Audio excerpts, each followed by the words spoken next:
সম্মানিত সুধী, এতক্ষণ আমরা দেখলাম জুলাই যোদ্ধা মাহবুবুলের উপর নির্মিত একটি প্রামাণ্যচিত্র। সম্মানিত সুধীবৃন্দ, এবারে প্রারম্ভিক বক্তব্য দেওয়ার জন্য অনুরোধ জানাচ্ছি শহীদ মাহমুদুর রহমান সৈকতের বোন সাবরিনা আফরোজ সেবন্তীকে।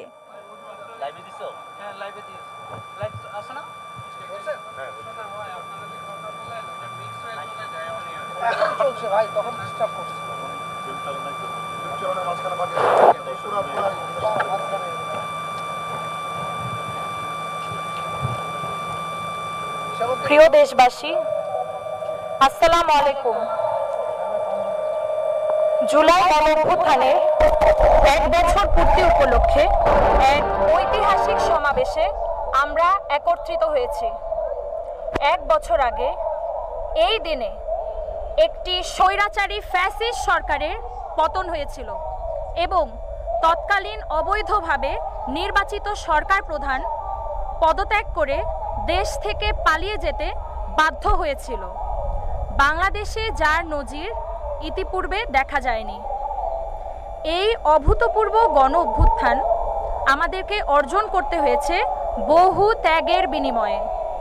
আমার ভাই শহীদ মাহমুদুর রহমান সৈকত সহ আমার সকল শহীদ ভাই বোনদের আমি গভীর শ্রদ্ধার সঙ্গে স্মরণ করছি।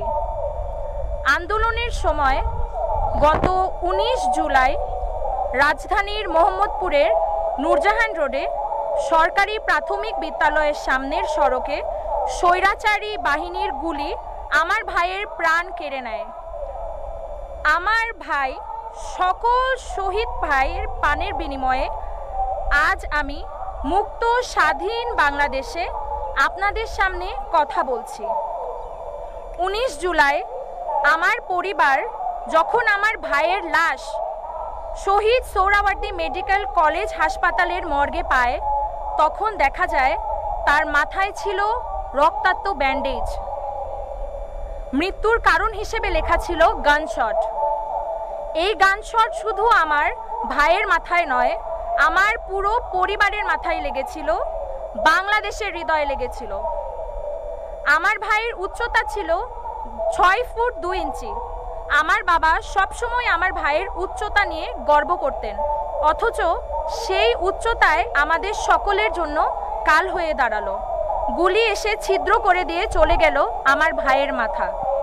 কিন্তু আমার পরিবার যখন দেখি আজ আমরা পুরো দেশের পরিবার হয়ে গেছি, তখন আমরা কিছুটা স্বস্তি বোধ করি। দেশের ভবিষ্যৎ নিয়ে আশাবাদী হয়ে উঠি। দেশের ভবিষ্যৎ যখন সম্পূর্ণ অন্ধকারাচ্ছন্ন মনে হচ্ছিল, সামনে কোনো আলোর দিশারি খুঁজে পাওয়া যাচ্ছিল না, তখন এই সফল গণ অভ্যুত্থানই আমাদেরকে আবার নতুন বাংলাদেশ গড়ার স্বপ্ন দেখালো। সেই স্বপ্ন বাস্তবায়নের পথে আমরা যেন কিছুতেই লক্ষ্যচ্যুত না হই। জনগণের রাষ্ট্রকে আমরা যেন আবার জনগণের কাছে ফিরিয়ে দিতে পারি। জুলাই গণ অভ্যুত্থানের মূল আকাঙ্ক্ষা ছিল আমরা যেন একটি কার্যকর গণতান্ত্রিক শাসন ব্যবস্থা প্রবর্তন করতে পারি, যার মাধ্যমে একটি শোষণমুক্ত, বৈষম্যহীন, ন্যায্য ও মূল্যবোধ সম্পন্ন সামাজিক ও রাজনৈতিক বন্দোবস্ত প্রতিষ্ঠিত হবে, যেখানে মানবাধিকার ও চিন্তার স্বাধীনতা সুপ্রতিষ্ঠিত থাকবে। যে ব্যবস্থা বর্তমান ও আগামী প্রজন্মের আশা আকাঙ্ক্ষা ধারণ করবে। আমাদের সামনের পথ নিষ্কণ্টক নয়। নানা ষড়যন্ত্র ও বাধা বিপত্তির সম্মুখীন হতে পারি আমরা। তাই রাজনৈতিক মতাদর্শের ভিন্নতা সত্ত্বেও, ধর্ম, বর্ণ, শ্রেণী, পেশা নির্বিশেষে আমরা যেন জুলাই 24 এর অভ্যুত্থানের সপক্ষের সকল শক্তির ঐক্য ধরে রাখতে পারি। আজকের এই আয়োজন সেই ঐক্যেরই প্রতীক। আজকের জুলাই ঘোষণা সেই ঐক্যবদ্ধ গণ আকাঙ্ক্ষারই বহিঃপ্রকাশ হয়ে থাকুক, এই কামনা করি। সবাই আমার ভাই সৈকত সহ সকল শহীদদের আত্মার জন্য মাগফিরাতের জন্য এবং আহতদের দ্রুত আরোগ্য লাভের জন্য দোয়া করবেন। ধন্যবাদ। আসসালামু আলাইকুম। ধন্যবাদ সাবরিনা আফরোজ সেবন্তী। সম্মানিত নাগরিকবৃন্দ, এবারে সেই ঐতিহাসিক মুহূর্ত যার জন্য সারা দেশের মানুষ অধীর আগ্রহে অপেক্ষা করে আছে। এখন জুলাই ঘোষণাপত্র পাঠের সেই মাহেন্দ্রক্ষণ। 2024-এর গণ অভ্যুত্থান পরবর্তী এদেশের আপামর ছাত্র জনতার বহু কাঙ্ক্ষিত জুলাই ঘোষণাপত্র পাঠ করার জন্য বাংলাদেশ সরকারের মাননীয় প্রধান উপদেষ্টা ডক্টর মোহাম্মদ ইউনূস মহোদয়কে বিনীত অনুরোধ জানাচ্ছি। মঞ্চে উপবিষ্ট দেশের শীর্ষ রাজনৈতিক দলের নেতৃবৃন্দকে বিনীত অনুরোধ করছি জুলাই ঘোষণাপত্র পাঠের সময় মাননীয় প্রধান উপদেষ্টার পাশে দাঁড়িয়ে সংহতি জানানোর জন্য। শীর্ষ রাজনৈতিক দলের নেতৃবৃন্দকে সাথে নিয়ে এবারে জুলাই ঘোষণাপত্র পাঠ করছেন মাননীয় প্রধান উপদেষ্টা ডক্টর মোহাম্মদ ইউনূস। আসসালামু আলাইকুম। আজকে দেশের নেতৃবৃন্দকে সঙ্গে নিয়ে জাতির যে গুরুত্বপূর্ণ দায়িত্ব পালন করতে আমরা এসেছি, আল্লাহ তার জন্য আমাদের জন্য রহমত বর্ষণ করছেন। আল্লাহর রহমত নিয়ে আমি এই ঘোষণাপত্র পাঠ করব। বিসমিল্লাহির রহমানির রহিম। যেহেতু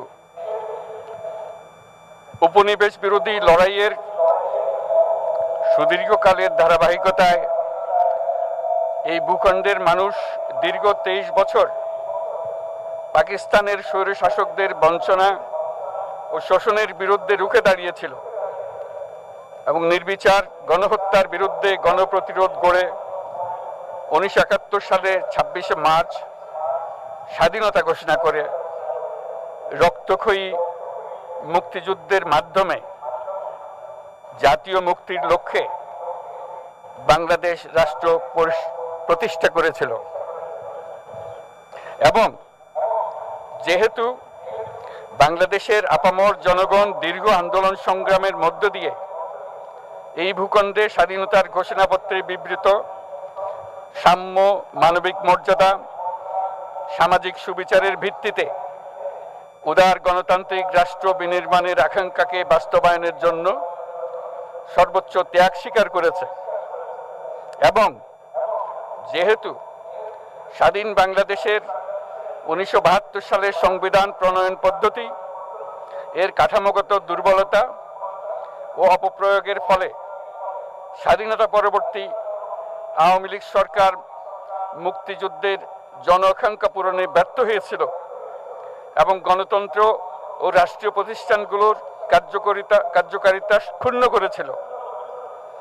এবং যেহেতু স্বাধীনতা পরবর্তী আওয়ামী লীগ সরকার স্বাধীনতার মূল মন্ত্র গণতান্ত্রিক শাসন ব্যবস্থার বিপরীতে বাকশাল নামে সাংবিধানিকভাবে একদলীয় শাসন ব্যবস্থা কায়েম করে এবং মত প্রকাশ ও বিচার বিভাগের স্বাধীনতা হরণ করে, যার প্রতিক্রিয়ায় 1975 সালের 7ই নভেম্বর দেশের সিপাহী জনতার ঐক্যবদ্ধ বিপ্লব সংগঠিত হয় এবং পরবর্তী সময়ে একদলীয় বাকশাল পদ্ধতির পরিবর্তে বহুদলীয় গণতন্ত্র, মত প্রকাশ ও বিচার বিভাগের স্বাধীনতা পুনঃপ্রবর্তনের পথ সুগম হয়।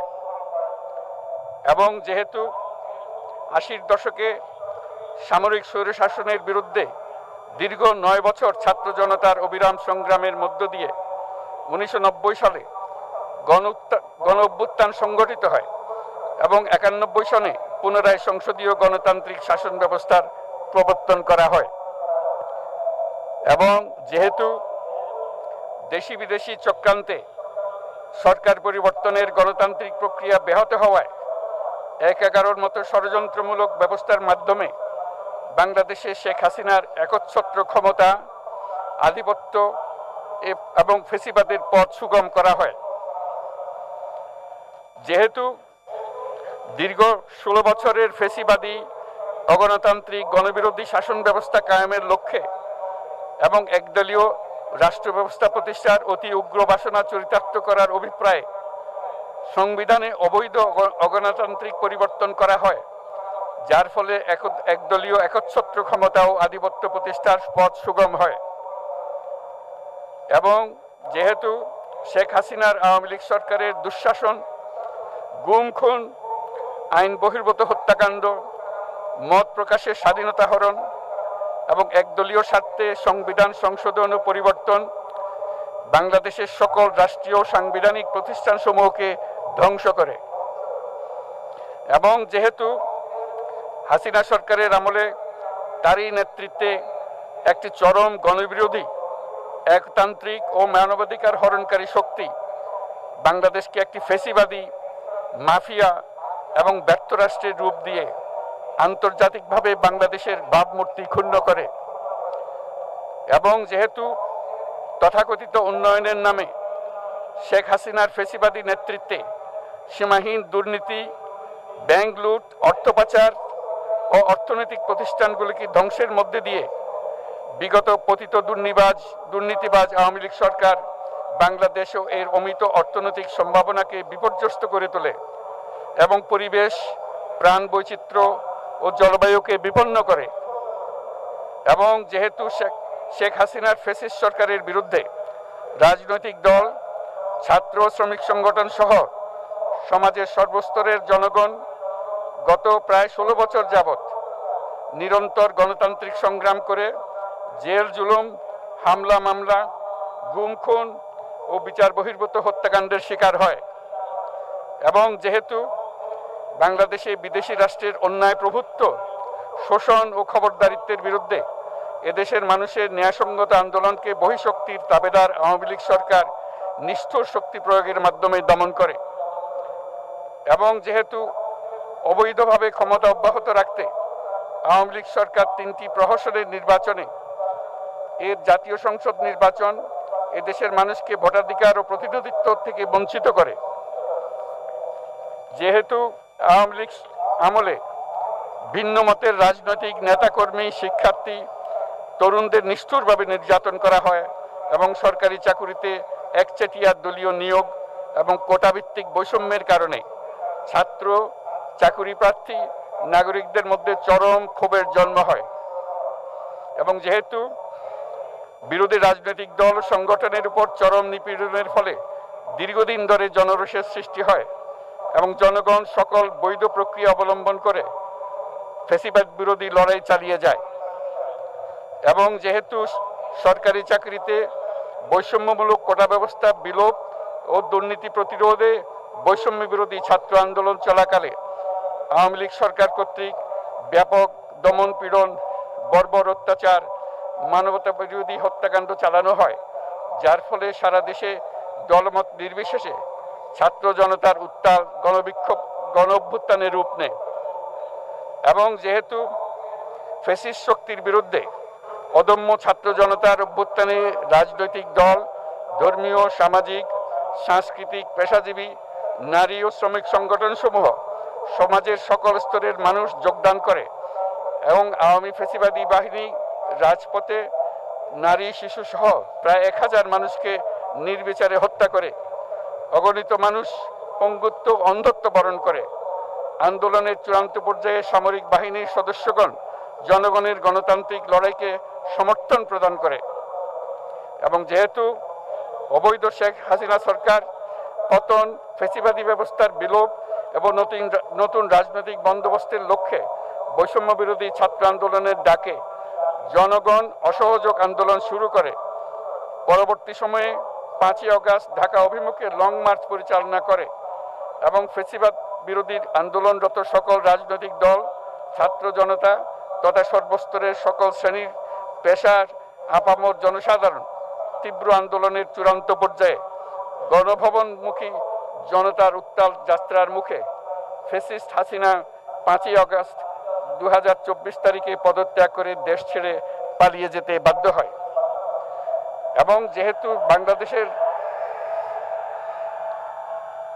যেহেতু বাংলাদেশের রাজনৈতিক ও সাংবিধানিক সংকট মোকাবেলায় গণ অভ্যুত্থানের মধ্য দিয়ে ব্যক্ত জনগণের সার্বভৌমত্বের প্রত্যয় ও প্রয়োগ রাজনৈতিক ও আইনি উভয় দিক থেকে যুক্তিসঙ্গত, বৈধ ও আন্তর্জাতিকভাবে স্বীকৃত, এবং যেহেতু জনগণের দাবি অনুযায়ী এরপর অবৈধ দ্বাদশ জাতীয় সংসদ ভেঙে ভেঙে দেওয়া হয় এবং সংবিধানের 106 অনুচ্ছেদ অনুসারে সুপ্রিম কোর্টের মতামতের আলোকে সাংবিধানিকভাবে ডক্টর মোহাম্মদ ইউনূসের নেতৃত্বে 8ই আগস্ট 2024 তারিখে একটি অন্তর্বর্তীকালীন সরকার গঠন করা হয়।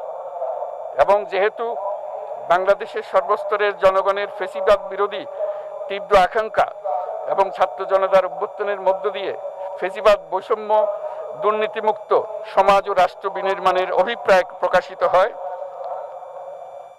সেই হেতু বাংলাদেশের জনগণ সুশাসন ও সুষ্ঠু নির্বাচন, ফ্যাসিবাদী শাসনের পুনরাবৃত্তি রোধ, আইনের শাসন, অর্থনৈতিক ও সামাজিক ন্যায় বিচার নিশ্চিত করার লক্ষ্যে নিয়মতান্ত্রিক উপায়ে বিদ্যমান সংবিধান ও সকল রাষ্ট্রীয় সাংবিধানিক প্রতিষ্ঠানের গণতান্ত্রিক সংস্কার সাধনের অভিপ্রায় ব্যক্ত করে।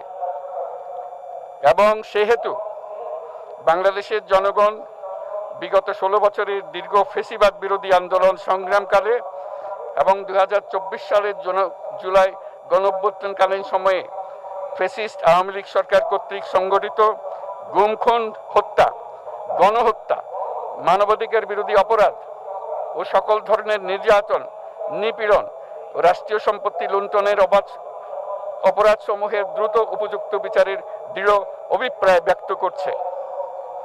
সেহেতু বাংলাদেশের জনগণ জুলাই জনগণের সকল শহীদদের জাতীয় বীর হিসেবে ঘোষণা করে শহীদদের পরিবার, আহত যোদ্ধা এবং আন্দোলনকারী ছাত্র জনতাকে প্রয়োজনীয় সকল আইনি সুরক্ষা দেওয়ার অভিপ্রায় ব্যক্ত করেছে। এবং সেহেতু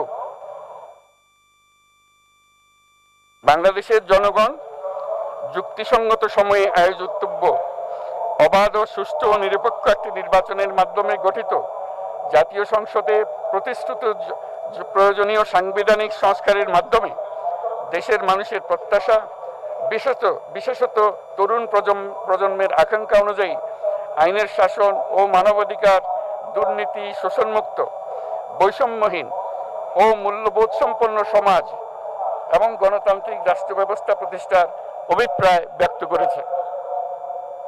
এবং সেহেতু বাংলাদেশের জনগণ এই প্রত্যাশা ব্যক্ত করছে যে একটি পরিবেশ ও জলবায়ু সহিষ্ণু, অন্তর্ভুক্তিমূলক, টেকসই উন্নয়ন কৌশলের মাধ্যমে বর্তমান ও ভবিষ্যৎ প্রজন্মের অধিকার সংরক্ষিত হবে। এবং সেহেতু বাংলাদেশের জনগণ এই অভিপ্রায় ব্যক্ত করছে যে ছাত্র গণঅভ্যুত্থানের 2024-এর উপযুক্ত রাষ্ট্রীয় সাংবিধানিক স্বীকৃতি প্রদান করা হবে এবং পরবর্তী নির্বাচনে নির্বাচিত সরকারের সংস্কারকৃত সংবিধানের তফসিলে এই ঘোষণাপত্র সন্নিবেশিত করা হবে। এবং 5ই আগস্ট 2024 সালে গণঅভ্যুত্থানে বিজয়ী বাংলাদেশের জনগণের আকাঙ্ক্ষার প্রতিফলন হিসেবে এই ঘোষণা প্রণয়ন করা হলো। জাতির সার্বিক মঙ্গল কামনা করে আমি জুলাই ঘোষণাপত্র আপনাদের সবার সামনে উত্থাপন করলাম। আল্লাহ সকলের জন্য মঙ্গল দান করুন, জাতির জন্য মঙ্গল নিয়ে আসুক। সবাইকে ধন্যবাদ। আল্লাহ হাফেজ।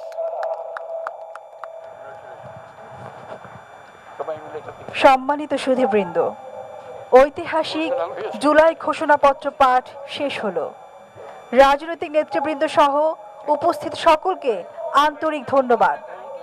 মাননীয় প্রধান উপদেষ্টা অনুষ্ঠানস্থল ত্যাগ না করা পর্যন্ত সকল সম্মানিত অতিথিকে স্ব আসনে উপবিষ্ট থাকার জন্য সবিনয় অনুরোধ জানাচ্ছি। সুধীমণ্ডলী, এবারে আমরা পুনরায় ফিরে যাচ্ছি মানিক মিয়া অ্যাভিনিউতে আজকের দিনব্যাপী সাংস্কৃতিক অনুষ্ঠানমালা ও সন্ধ্যায় আকর্ষণীয় ড্রোনের মাধ্যমে নতুন বাংলাদেশের গল্প বলায়।